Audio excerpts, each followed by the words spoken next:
Thank you very much. Thanks, first of all, of course, to Lea and Susanne and Uta and the other colleagues for organizing this event. Thanks a lot also for your inspiring speech, Sten-Kristian. This is the Creative Europe Innovation Day, and the question is, why do we care in Europe, right? And I want to tell you a little bit about what we do at the moment and why we care. In general, and one more thing I need to say at this point, you said it's gigantic, but what you didn't say, but I can say, it gives me the opportunity of saying it now, sounds gigantic, but in general terms, the Creative Europe program is 0.15% of the general EU budget. So, you know, basically hardly anything. Okay, so that's just to give you an ordre de grandeur, which sums we're talking about. And you will see from my speech that I will also talk a lot about what other programs do to help innovation thrive in Europe. For us, the cultural and creative industries are very important because they are knowledge-based sectors that drive economic and social development. They're based on creativity and talent. They generate considerable economic wealth and shape European identity and values. And as you said, both of you, this is more important today than probably it has ever been in the light of the thrillers we are witnessing in European politics today. The Creative Europe program is the umbrella program for both audiovisual and all the other cultural and creative sectors. And it is and also will remain in the future based on two objectives at the European level. One objective is cultural diversity. That, of course, comes back to the question that you were discussing earlier. In Europe, we consider cultural diversity as our richness as compared to a single language and tradition market. But it's also based on the objective of competitiveness, meaning for a European industry and for a European sector to be able to flourish at the European level. We need a flourishing cultural and creative sector, not only as a support to the industry, but also for a resistant society, a resilient and strong, critically enabled individuals, and lastly, obviously, I think very much also for democracy in Europe. Therefore, in Europe, we need to invest in a supportive ecosystem.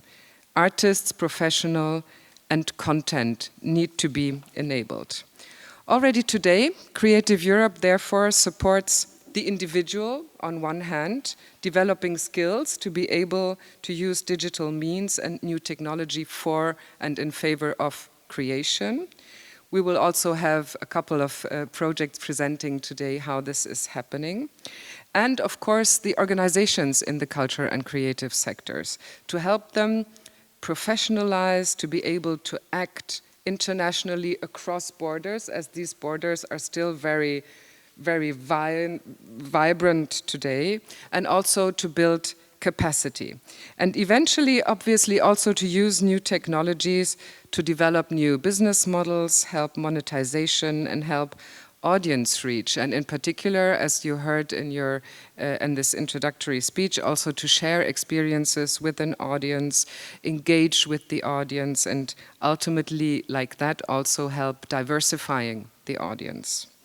How does the EU support? We have on one hand, we have what we call the open method of coordination. This is policy work across member states.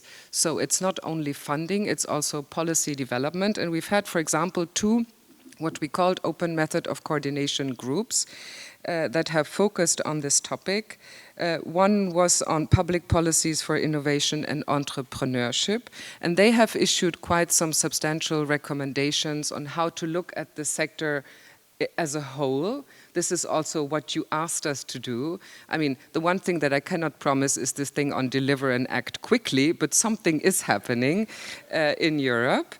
I can give you details, or at least the link on how you can find those recommendations via a link later on. And we also had an OMC group, obviously, on the financing of the culture and creative sectors. Access to finance, obviously, is an important topic, as Sten also mentioned. And this will also be followed up by new efforts in the future. What instruments do we have? We have obviously now the proposal for the Creative Europe Program 21-27. This is the new multi-annual financial framework, which gives us where we have to, the framework in which we have to act. And in the cultural area and in the audiovisual area, it builds very much on what we call the new European Agenda for Culture. And this contains also, for example, an initiative which is called Digital for Culture, which consists in the creation of heritage digitization centers, for example, an EU Film Week in schools, or also mentoring schemes for professionals, and in particular in the audiovisual, and there in particular for women, which is also something that we heard earlier. And also we are supporting a pan-European networks of what we call digital innovation hubs. We have already roughly now invested 200 million in the development of these digital innovation hubs. And we will continue to support these with 300 million euros. There's 450 of such hubs already existing, and we're trying to make them create networking, because everything that we do in Europe very much depends on the necessity to network with each other if we want to have an impact. This is also including, obviously, support to small and medium enterprises being the bulk of our industry in the creative sector in Europe. And under the cross-sectoral strand, you know, you mentioned that we have a media program and that we have a culture program, but most importantly, under Creative Europe, we have what we call a cross-sectoral strand. And this is where we try to make the link that we are doing today very much between the audiovisual on one hand and all the other cultural sectors on the other. And there we also propose to fund, now this is where the negotiations about the budget come in. We also propose to spend 52 million euros on the encouragement of innovation labs, meaning to encourage new forms of creation through the use of innovative technology, foster innovation through cross-sectorial approaches, and develop tools to facilitate access, distribution, promotion, and monetization, including on heritage. So all the sectors are basically covered in this cross-sectoral strand in the proposal that we made last year and that we will hopefully have by the end of this year, if all goes well. This is Creative Europe in the future, but Creative Europe is not alone. As I said, there's also many other programs. Sten has also partially mentioned them.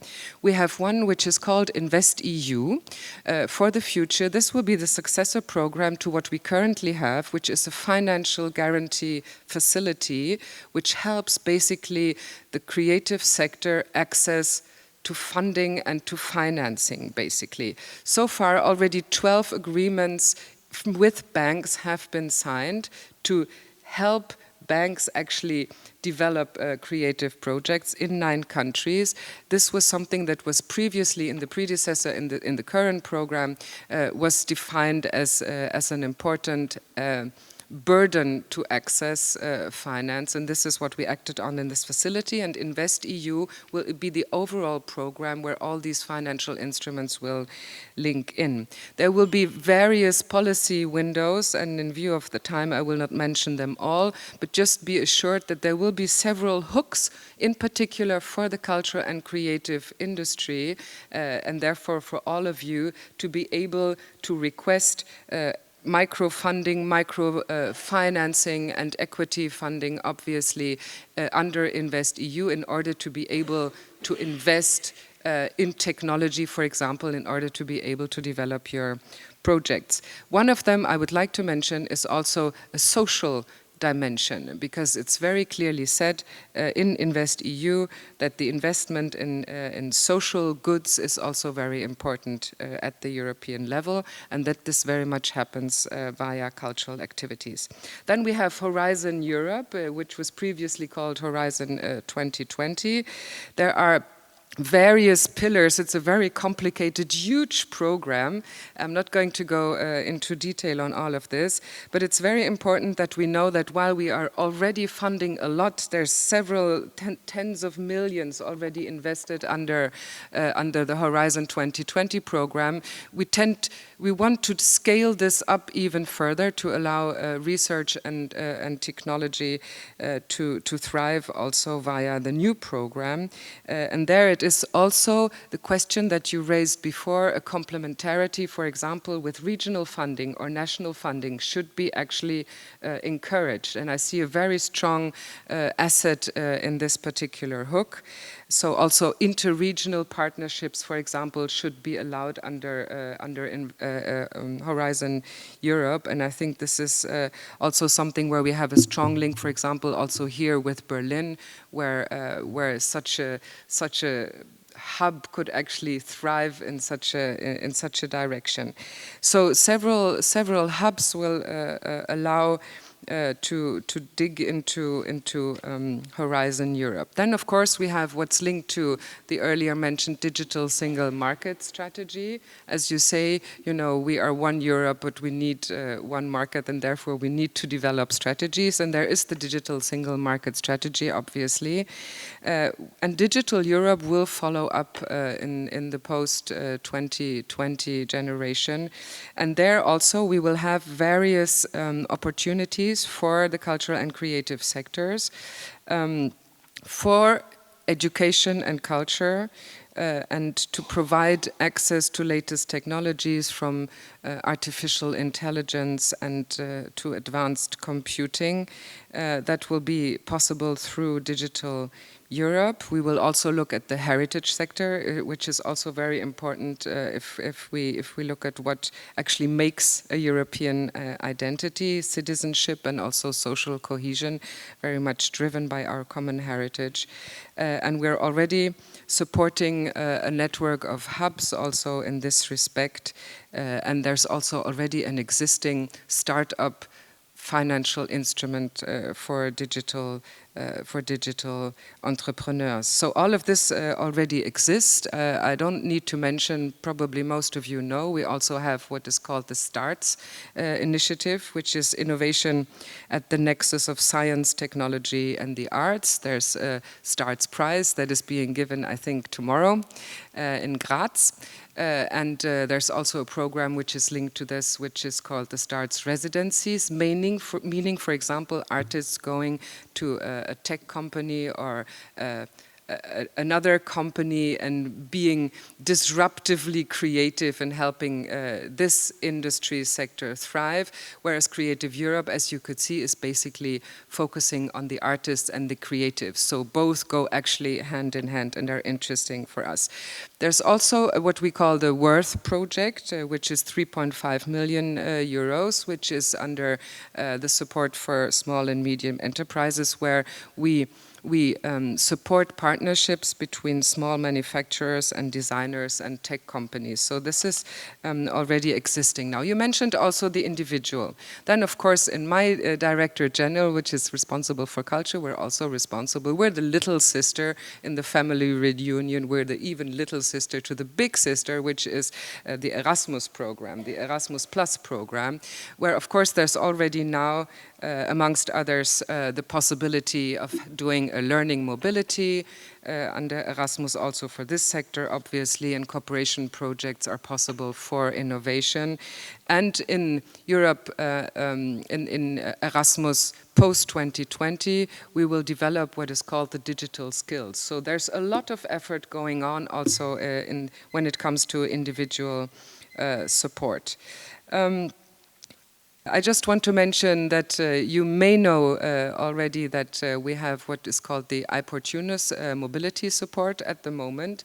Individuals may apply for residencies and mobility actions in another country if they have a concrete project to develop in another country. That is already something that we're proposing now, and it will be at a bigger scale in the post-2020 generation as a horizontal action. And we're looking into the creation of circulation of performing arts fund as well. So this is also something that could be interesting for you if it comes and if we get the budget. Then one thing that will also be interesting for you is that, you know, we have the European Institute for Technology, and they are working via knowledge and innovation communities, and there will be one new community, and that will be on the cultural and creative sector. And this is something really to watch out for, because it's really concrete, and it will give a lot of new opportunities. It's not yet official, so keep it to yourselves. You know, we're probably online, so this is already doomed, but okay. My topic was, in a nutshell, to talk about Creative Europe and how to build bridges between the audiovisual and the culture sector and technology. Already now we're trying to bridge culture and audiovisual as a first step. You know that we have calls going on, very successful, very high in demand, and that is also continuing next year. Last but not least, I would like to finish by saying we have issued a communication earlier this year, which emphasizes very much that if we talk about artificial intelligence, and Sten mentioned some of this as well, we believe very much that it needs to be human-centered, it needs to be humanistic, it needs to be ethical, it needs to be based on empathy. And this is also something that we will continue developing. And we are also looking into issuing a study, probably starting this year, on artificial intelligence in the cultural area. So all of this is necessary to equip creators with these skills, and therefore we believe also necessary for Europe. I wanted to give you an overview of what already exists, but I think we have to be brave and bold, as Sten said it, and also grab the opportunities, but grab them tout court, and build Europe together via all these wonderful new corporations. Thanks very much.